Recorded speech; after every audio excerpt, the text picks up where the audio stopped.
दार्जिलिंग जाते समय जब आप सुखना के जंगलों से गुजरते हैं तो एक जीवन के बारे में एक स्ट्रेंज फीलिंग आती है। ये रोड कभी टर्न्स लेती है, कभी बम्पी होती है, कभी बहुत सुंदर दृश्य दिखाती है। वैसा ही लगता है कि जीवन भी है। ये कहानी है दार्जिलिंग की और हमारी। कुछ स्टोरीज़ में सिर्फ मोमेंट्स होते हैं और मेमोरीज होती हैं।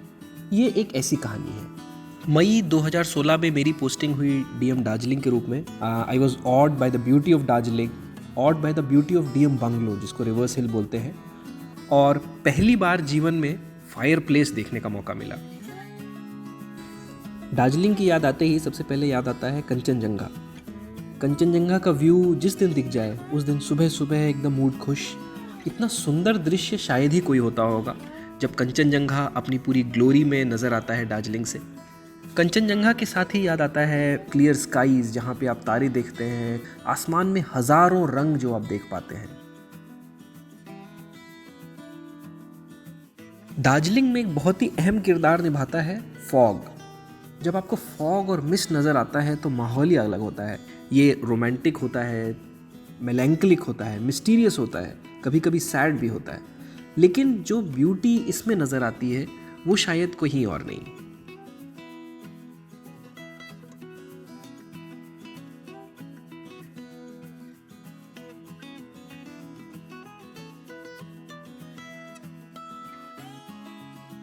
टी गार्डन की बात किए बिना दार्जिलिंग की बात अधूरी होगी। आप जब किसी भी टी गार्डन में जाते हैं तो सबसे पहले तो वो अपने आप में एक सफारी होता है, क्योंकि टी गार्डन्स डिसोलेट लोकेशंस में होते हैं जहाँ जाना आसान नहीं होता है। और इसके अलावा लश ग्रीन माउंटेन्स पे टी बुशेस होते हैं। मैंने बहुत सारे बंगलोज देखे एडमिनिस्ट्रेशन में और डीएम बंगलोज और कई बंगलोज देखे, लेकिन जितने सुंदर टी गार्डन मैनेजर्स के बंगलो होते हैं शायद ही किसी और के हों। आज बहुत सारे टी गार्डन बंगलोज को रिजॉर्ट में कन्वर्ट किया जा चुका है जो टूरिस्ट के लिए खुले हुए हैं। और ये इतने सुंदर बंगलोज किसी रिजॉर्ट से कहीं से कम नहीं। और रात को हमेशा एक बॉनफायर कराया जाएगा जिसमें रात को आप बाहर बैठते हैं, ठंड में बढ़िया चाय पीते हैं, ऊपर आप चांद को और स्काई को देख पाते हैं, और सामने अक्सर कोई ना कोई गिटार बजाते हुए आपका एंटरटेनमेंट करता है। टी गार्डन हम हमेशा ही दोस्तों के साथ गए और वो हमेशा एक एडवेंचर भी था, साथ साथ एन्जॉयमेंट भी था।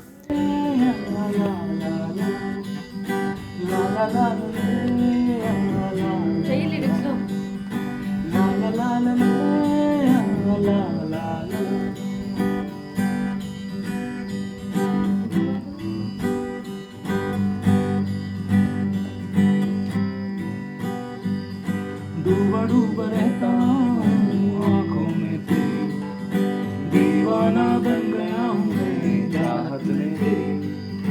डूबा डूबा रहता हूँ आँखों में तेरी, दीवाना बन गया हूँ चाहत में तेरी। अब दिन गुजरते नहीं, रातें कटती नहीं, तेरी तस्वीर से बात बनती नहीं, हो आजा।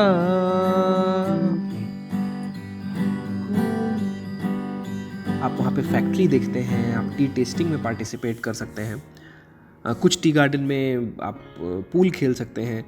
लेकिन टी गार्डन में जाके जिस तरह का रिलैक्सेशन आप करते हैं, आप आसपास की आबादी से दूर हैं, स्ट्रेस और टेंशन से दूर हैं, और साथ ही साथ माहौल इतना सुंदर है जितना शायद ही कहीं और पे मिलता हो।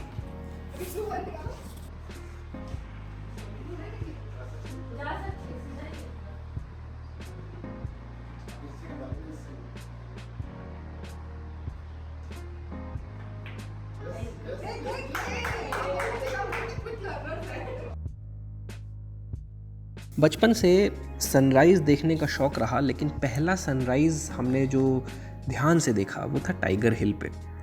अंधेरे में, ठंड में 3:30-4 बजे उठ के आप टाइगर हिल चले जाते हैं और ठंड में बैठ के आप इंतज़ार करने लगते हैं कि कब सूरज निकलेगा और कब आप सनराइज़ देख पाएंगे। धीरे धीरे आसमान का रंग बदलना शुरू होता है, आप बादलों में अलग रंग देखते हैं, कंचनजंगा पे सूरज की किरणें पड़ती हैं, और जब सूरज सुबह का निकलता हुआ नज़र आता है तो वो सीन बयान नहीं किया जा सकता है, वो आपको ख़ुद देखना पड़ता है। तो बहुत दिन देर करने के बाद मैंने लेकिन टाइगर हिल पे सनराइज़ देखा, और till today I would rate it as one of the finest moments of my life.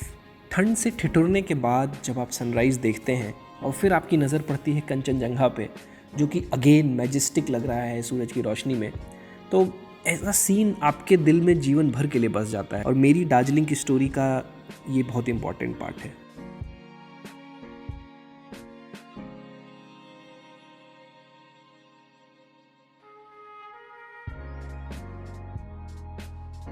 अगर आप दार्जिलिंग जस्ट एक टूरिस्ट बन के जाते हैं, शहर में रहते हैं, तो शायद ही उसका उस तरह से उसको देख पाएँ।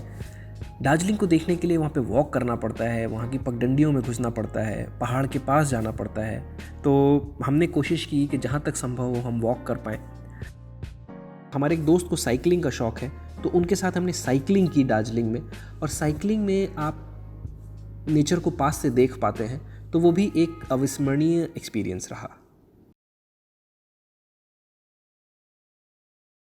मैं बिल्कुल भी एडवेंचर पसंद इंसान नहीं बोलूँगा अपने आप को, लेकिन फिर भी जब पैराग्लाइडिंग होते हुए देखी तो रहा नहीं गया।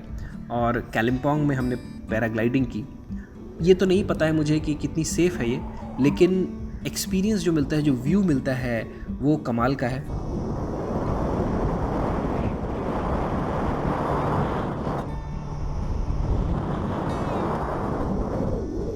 बिना टॉय ट्रेन के दार्जिलिंग की कहानी अधूरी है। आपने टॉय ट्रेन राजेश खन्ना के साथ देखी होगी गाते हुए कि मेरे सपनों की रानी कब आएगी, तो आराधना मूवी में, या फिर आपने बर्फ़ी में देखी होगी जहाँ पे घूम स्टेशन को दिखाया गया है।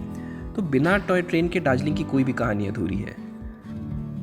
ये ट्रेन रोड पे चलती है ट्रैफिक के साथ, और शायद ही कहीं पे हो जहाँ पे ट्रेन और गाड़ियाँ एक ही रास्ते को लेती हैं। तो जब आप ट्रेन में ट्रैवल करते हैं, आप देख सकते हैं बगल में वादियों को, पहाड़ को, और आप ट्रेन में साथ में ट्रैवल कर सकते हैं। सबसे एडवेंचरस काम जो हमने दार्जिलिंग में किया वो था संदकफू जाना। संदकफू तकरीबन 12,000 फीट की हाइट पे है, और यहाँ जाते समय भारत और नेपाल कंटिन्यूसली आप बॉर्डर को क्रॉस कर रहे होते हैं, बॉर्डर पे होते हैं बेसिकली। एक तरफ नेपाल है और एक तरफ भारत। संदकफू की वो रात बहुत ही मुश्किल कटी। बहुत ठंड, कितनी ठंड होती है ये संदकफू में पता चला।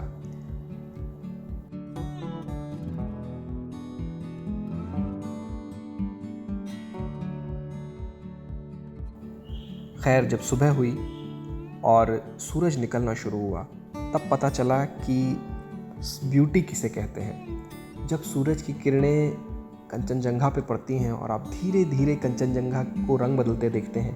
पहले उसके टिप रंग बदलना शुरू करती है, फिर पूरा पहाड़ रंग बदलता है। साथ ही साथ आप वहाँ से आसमान को देखते हैं। आप माउंट एवरेस्ट देख सकते हैं संदकफू से। तो वो व्यू मैं बोलूँगा कि आपके अंदर ऐसा बस जाता है।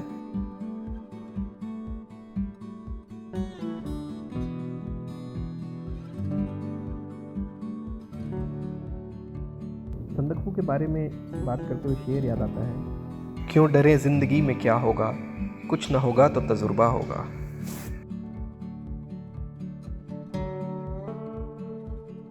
हम सब लोग संदकफू गए, और अगर आज याद करें तो तजुर्बा बहुत बढ़िया रहा।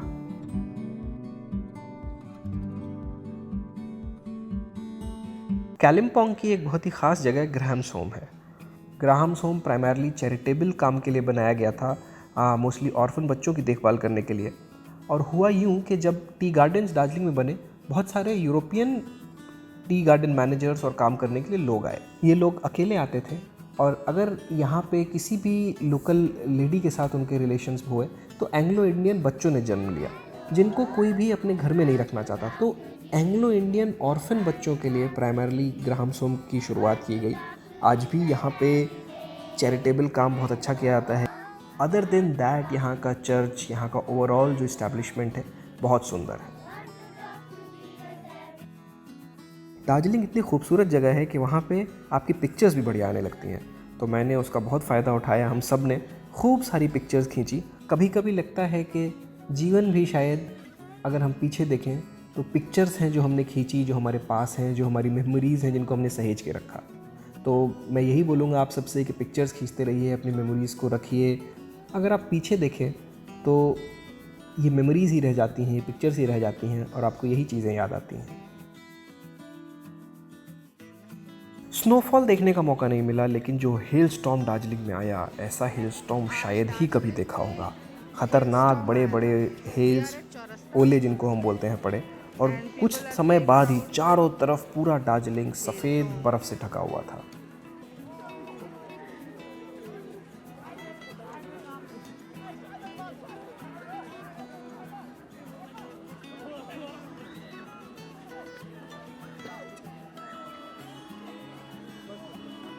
शाम होते होते ये बर्फ़ सड़कों पे जम गई और गाड़ियों का चलना मुश्किल हो गया। जेसीबी लगा के किसी तरह से रोड साफ़ की गई और ट्रांसपोर्टेशन चालू हुआ।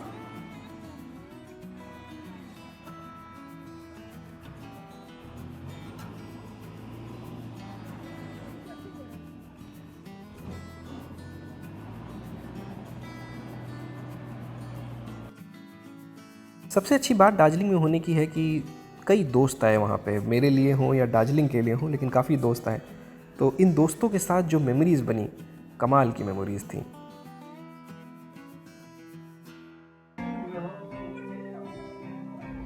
If a face could launch 1,000 ships, where am I to go?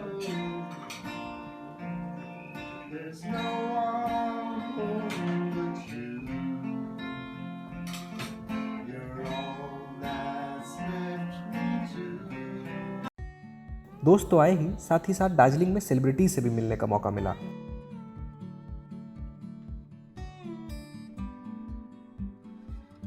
As it is said, all good things come to an end. तो दार्जिलिंग से वापस आने के भी समय आया, और आज सोचूं तो याद आता है वो तीस्ता का बहना, जो नीचे तीस्ता बह रही होती है और बहुत सुंदर भी होती है, लेकिन साथ ही साथ बहुत डरावनी भी लगती है।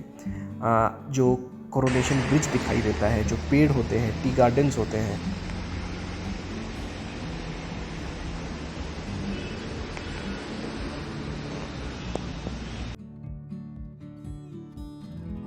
रात को सिलीगुड़ी का दृश्य जो आप ऊपर से देखते हैं, अगर क्लियर स्काई हो तो नीचे सिलीगुड़ी की जगमग लाइट्स आप देख सकते हैं।